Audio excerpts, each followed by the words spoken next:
Nigeria's unemployment rate has been steadily rising since 2015. It now sits at 33.3%. But what's behind this increase and what can be done to reverse the trend? Chinemerem Joseph reports. A third of working-age adults in Nigeria are unemployed. That figure has more than trebled since the current government took over in 2015. Then it was 9.7%. Nigeria's economy slipped into recession in 2016 and unemployment rose by 4%. By 2018, it had climbed almost another 10% to more than 23%. When the pandemic hit in 2020, the economy suffered, taking jobs with it. By the end of the year, unemployment had risen to more than 27%. Nigeria's youth is hit hardest by the unemployment rate. Half of them don't have work. Experts say there is too much focus on the oil sector, meaning that jobs aren't created in other industries. We need to give a chance to our own local industries to grow. We need to give a chance for our local industries to create jobs and employment. The unemployment rate in Nigeria, and I dare say, is very high. Our youthful population of people of the age of about 18 to about 40 is almost close to about 60% of our population. You can use that to your advantage. You could also use that to your detriment. The fact that we need to create jobs for this set of people, we need to create an enabling environment for this set of people to live a gainful life. Analysts say the rate of unemployment will continue to rise in coming years if the government doesn't take action. They say the economy should be diversified with more investment in the real estate and technology industries. Chinemerem Joseph for Arise News. Now, Arise News analyst Dr. Sam AMADI joins us. Dr. Sam AMADI, we look at this number and it looks like it's one of the worst in a long time. Some critics, or should I say more of an analysts who seem to be supporting government, said that we should look at the fact that last year there was COVID-19, that could explain it. Do you share their thoughts? Well, I think no. I think COVID-19 obviously impacted. I mean, if you look at the last data before now, which was second quarter of 2020, we're talking about 27.1%. So even if everything is accounted by COVID, then we're talking about maybe 6% more, which is significant. But yes, COVID has affected globally. But then if you look at the rise since 2015, unemployment has quadrupled, actually. So there's clearly a problem of policy. Okay, I was actually going to come to that because you say that it's not really about COVID-19. COVID is a contributory factor. So what are the major factors really? And then again, would you say that the policies put in place by the federal government to actually drive growth and, of course, create jobs, are they working at all? Okay, so let's start with the factor.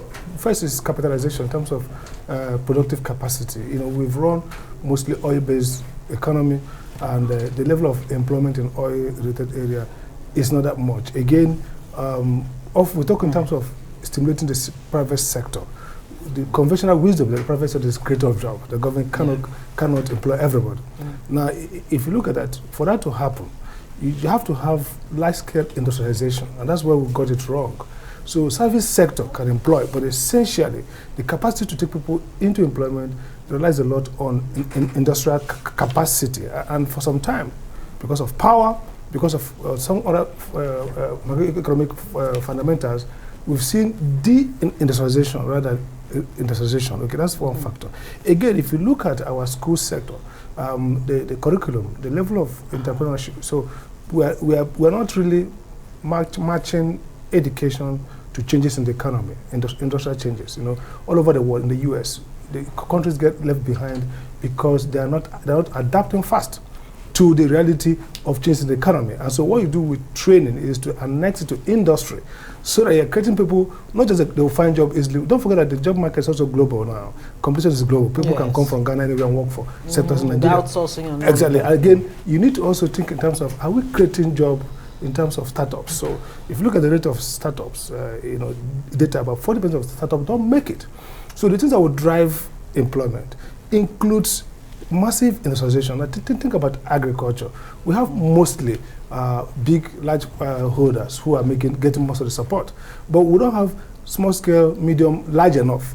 But they have the capacity to employ. So many factors are driving, but essential is that the policy mismatch is not creating that boost in the economy. And so there's some level of contraction in terms of capacity, industrial capacity, and of course, we're not seeing greater expansion in the private sector. Okay, very good points you've made. Now, when you look at the percentage points, 6 percentage point increase, that seems quite a lot for any economist to think about anywhere in the world. Do you think people in government actually see it as a major, significant difference? I don't think they see it. Take, for example, if you look at the state disaggregation, Imo State the highest, okay, is about 50-something%, so which is really alarming. But then ask yourself, in the last 1 year, what policies have been on ground? We talk about symbolic things like rabbit farming, which is not done on scale. Scale is critical. Again, look at Imo with 99.1% literacy. Can't you commercialize literacy, innovation? So using technology, you can create, matching them with Cisco, with all the great people all over the world. You can create a backlog out of Imo, so that Imo State can become the hub for low-tech, support system for West Africa. So what we're not seeing is that focus on governance. And again, the problem, the policy is too ceremonial. You can't solve the job problem with a level of energy and intellect you're applying to governance. You really need to sit back and ask yourself, how do countries get to larger level of employment? Look at East Asia. They moved from agrarian revolution and quickly got into industrialization. And they moved into innovation economy. With deliberate policies. Deliberate policy. But we love the agriculture in a way that there's no massive agrarian revolution, and then tapping into it and lead to industrialization at a scale that can absorb. People are going to school in Nigeria, everybody, whether they are borrowing money, whether they are going there with their own money, however, school, we are like India, we are creating a large chunk of educated class with perhaps deficient learning, deficient capability. So what does this really portend for the Nigerian economy going forward, especially when you throw in youth unemployment, which is even way higher? About 40 or 30-something%. I think. If you look at from the youth make up about 65% exactly about 50% of the population. Yep. What does this portend? And so much has been said about even ICT and all of that. What are the more sustainable measures that both monetary and fiscal authorities need to put in place? First, the danger is that, look, you are doing this with over 20%. Last year we had about 20% increase in food prices. So what that means that welfare is going to be depleted. 2, purchasing power. With low employment, with the economy that is shrinking, with increase in foodstuff and essentials, it means that more people will go into poverty. If you think about one person employed taking care of about 6, 7, 8 people, that gives a picture. Again, industrial capacity. If you're not consuming, if you don't have people who are employed and who have the resources to consume, you're not going to grow the economy. Okay. But what can be done? What can Very quickly in 30 seconds. Exactly, is that both the federal government and the state government, the federal government should use grant in aid to stimulate states to expand industrialization and agricultural development and get investors to come in. The private sector will not create this job at the scale we're looking at. Okay. Government has to incentivize them to do the job. Dr. Sam AMADI, we can't thank you enough. Thank you so much for joining us.